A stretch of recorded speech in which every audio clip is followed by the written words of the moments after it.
Buenas tardes, vamos a continuar con la exposición. Espero hayan comprendido un poquitito lo anterior. Entramos ahora a lo que son las acciones cambiarias o la acción cambiaria. De eso ustedes ya conocen bastante.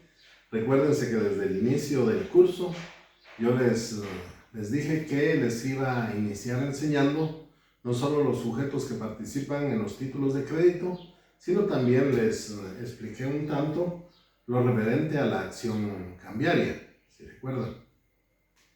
En la acción cambiaria, pues un concepto que podríamos tener es que es el derecho que tiene el sujeto activo de la obligación contenida en un título de crédito que le podemos llamar tomador, beneficiario o último tenedor, para pretender el pago en la vía judicial por medio de un proceso ejecutivo. Todo eso también lo hablamos en su oportunidad.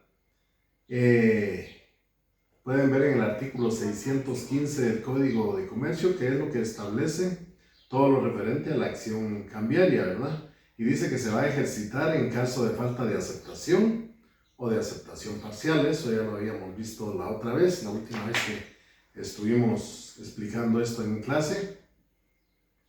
Cuando sucede esto de falta de aceptación o aceptación parcial, es cuando un título de crédito que necesite aceptación no es aceptado o lo es parcialmente. Surge el derecho a la acción cambiaria para que la persona que resulte ser el sujeto pasivo responda de la obligación. En caso de falta de pago o pago parcial es cuando llega el vencimiento de la obligación y el obligado puede negarse a pagar o pagar parcialmente también. En este caso se ejecuta el título mediante la acción cambiaria. Y cuando el librado o el aceptante fueren declarados en estado de quiebra, de liquidación judicial, de suspensión de pagos, de concursos o de otras situaciones equivalentes, en estos casos hay una presunción de que los obligados cambiarios pueden no cumplir con el deber a que se refiere el título. Y en tales casos nos vamos a dar cuenta que la ley confiere el derecho de accionar cambiariamente, ¿verdad? Entonces, todas estas son cuestiones que nosotros las habíamos visto anteriormente en clase. Y tenemos que recordar que hay una acción cambiaria directa en la clasificación de las acciones. Esto es, recuérdense ustedes, si la acción se ejercita en contra del deudor principal, que es el principal obligado.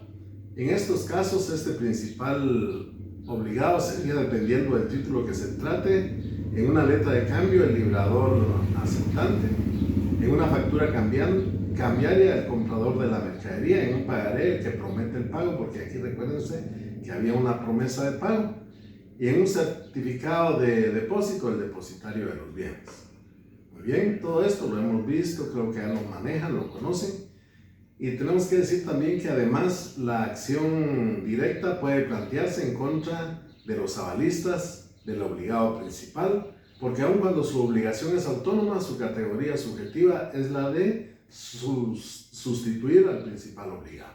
Entonces recuérdense ustedes, vimos allá en la clase, se recuerdan aquellas como cebollitas que pusimos y nos íbamos a una acción cambiaria o una acción directa, como le llamábamos nosotros. También vimos la otra, que era la acción en la vía de regreso. También le llaman acción de regreso.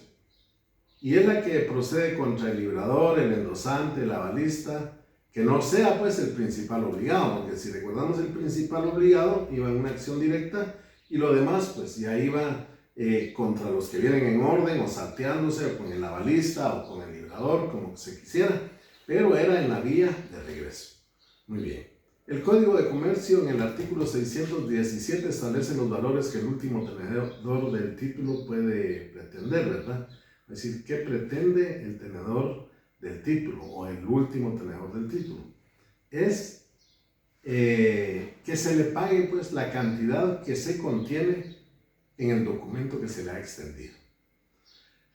Ahora, en esta acción cambiaria, pues tenemos que hablar nosotros, yo les decía a ustedes, de un título ejecutivo, pero hablábamos también de que no habían visto ustedes los juicios ejecutivos, en el curso de Derecho Procesal Civil y Mercantil. Pues allá en la acción cambiaria, pues, lógicamente hay que ingresar una demanda, va la resolución del juez y la oportunidad de la persona contra quien se pretende el pago. En este caso, si ustedes quieren, para explicárselos mejor y que lo entiendan mejor, como les digo, no han visto procesal civil, es la persona a quien se demanda, ¿verdad? Él tiene la oportunidad de excepcionar en este caso, y las excepciones contra la acción cambiaria las vamos a encontrar en el artículo 619 del Código de Comercio, que limita las excepciones a las siguientes. No están todas las excepciones como un juicio civil sería un ordinario normal, no, sino que nos vamos a dar cuenta nosotros de que está la incompetencia del juez, la falta de personalidad en el actor, la que se funda en el hecho de que no haya sido el demandado quien suscribió el título, o quien signó, o quien firmó el título, y el hecho de haber sido incapaz el demandado al suscribir el título. Todo esto, pues, lógicamente tendrá sus excepciones, como lo habíamos visto anteriormente en el curso normal, pero estas son las excepciones que contiene el artículo 619. La falta de representación o de facultades suficientes de quien haya suscrito el título a nombre del demandado es otra de las excepciones que se pueden interponer. Igualmente, la omisión de requisitos que el título debe contener y que la ley no presume expresamente. Recordemos que hay unas que la ley presume o que uno puede llenarlos, pero acá no sucede esto. Las que se funden en la quita o espera, como se le llama, ¿verdad? O pago parcial, siempre que consten en el título, es decir, lo que se anota atrás del título de los pagos parciales. Las que se funden en la consignación del importe del título en el depósito del mismo hecho en los términos del Código de Comercio. Y los que se funden en la cancelación judicial del título o en la orden judicial de suspender el pago.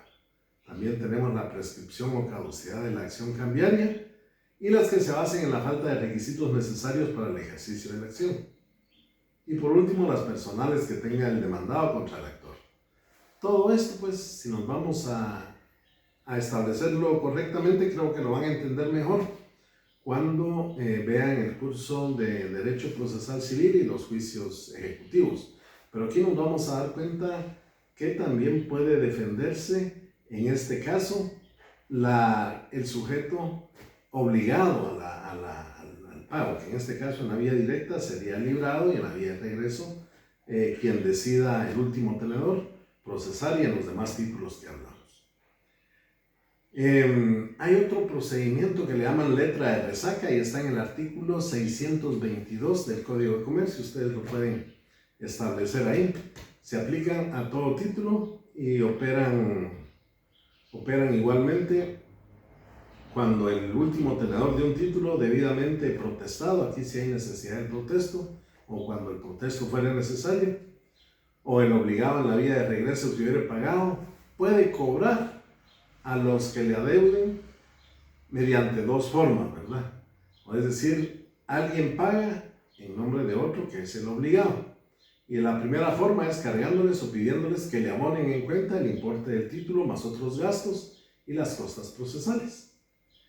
Y la otra forma también es girando a cargo del signatario y a la vista otros títulos en su favor o a favor de un tercero que cubra el importe del título no pagado. Y también van los gastos más las costas procesales que son obligatorias. Y en el caso de la letra de cambio, esto último se hace por medio de la llamada letra de resaca.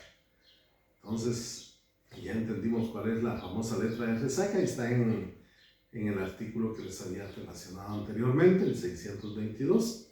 También tenemos la caducidad y prescripción de las acciones cambiarias. Cuando se da la caducidad de la acción cambiaria, quiere decir que ésta no nació en la vida jurídica. Y la prescripción ocurre cuando, no obstante que el derecho a accionar cambiariamente sí nació, este prescribe por su no ejercicio dentro de los plazos que determina la ley. La caducidad la tenemos en el artículo 623 y ocurre cuando el título no es presentado en tiempo para su aceptación o para su pago. Se les va el tiempo, no lo presentan en su oportunidad. Y porque el protesto no se levante conforme a los términos establecidos en el Código de Comercio. Es decir, no se llenan los requisitos que requiere en este caso el Código de Comercio. Ahora la prescripción ocurre de la siguiente forma. En la vía directa prescribe 3 años, es decir, directamente contra el principal obligado. En este caso sería librado una letra de cambio. Prescribe 3 años a partir del día del vencimiento, está en el artículo 626.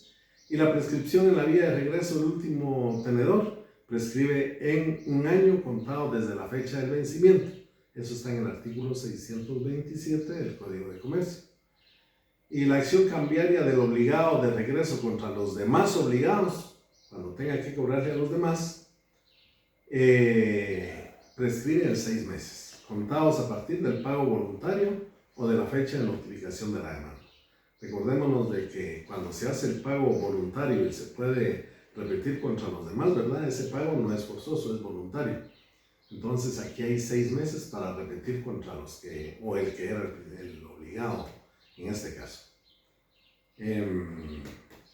Pueden ver también el esquema del libro en el libro de práctica, ese libro que compramos allá con don Rogelio, que se llama Práctica en el Código de Comercio de Guatemala, no estoy mal, de Omar Francisco Garnica Enríquez. Todos ustedes creo que lo compraron. Ahí pueden ver el esquema de este juicio. Es muy importante, yo estuve viéndolo ahí, está bastante interesante. Muy bien, con esto pues concluimos la acción cambiaria. Solo quiero que les quede claro de que la acción cambiaria es el hecho de ir y cobrar por la vía judicial lo que es el pago de un título de crédito que no se ha querido aceptar o no se ha querido pagar cuando la oportunidad le ha correspondido hacerla valer al último tenedor o al beneficiario que lo tenga, ¿verdad? Y nos tocaría ahora entrar a ver lo que se denomina procedimiento para el cobro de los títulos ejecutivos. Es casi la misma cuestión que habíamos visto anteriormente, y aquí lo tenemos, que está en el punto 18, y es lo mismo, son los procedimientos para los cobros, pues, y los hemos relacionado ahorita anteriormente. No quiero que se metan a más porque, como les dije, no han visto el curso de Derecho Procesal Civil. Yo creo que me sería un poco complicado ponerme a explicarles procesal civil. Tendríamos que ver desde la acción, la contestación de la demanda, las excepciones y todas las cuestiones, las pruebas. Entonces, creo de que manejemos realmente cómo está la situación que vimos anteriormente y reconozcamos nosotros que es el cobro por la vía judicial. Entonces ya estamos manejando bastante, y ustedes en su momento en procesal civil tendrán que ver estas cuestiones.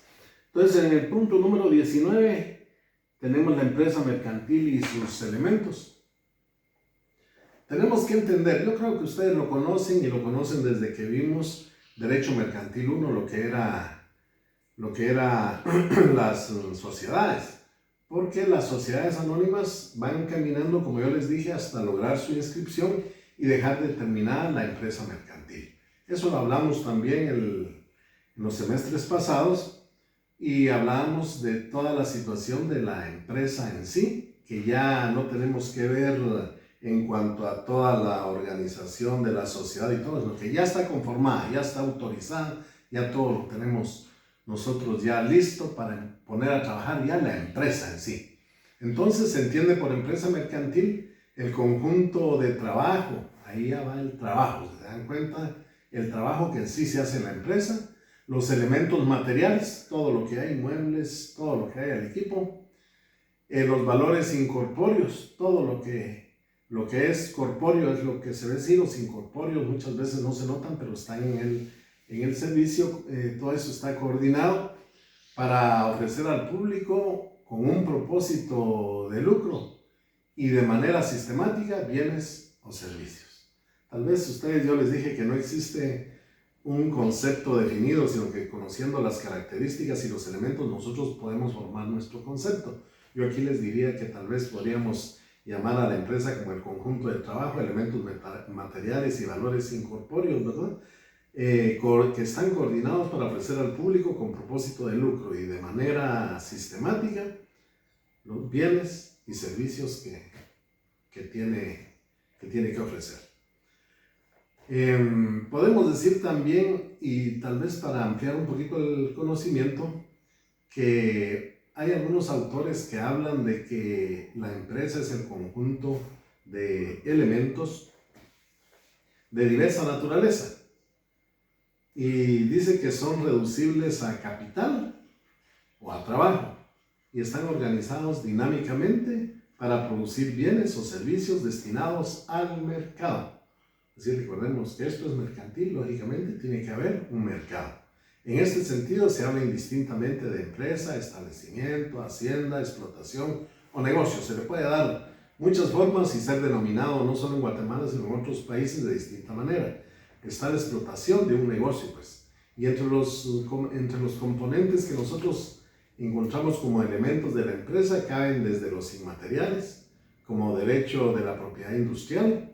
Recordémonos que en la propiedad industrial hay muchas veces marcas, algunas señales, o la intelectual, que son los inventos, todo lo que está en nuestra mente y lo podemos patentizar en la empresa en sí, hasta los bienes muebles, todo lo que son muebles se pueden trasladar de un lugar a otro, los inmuebles, donde puede estar establecida la empresa,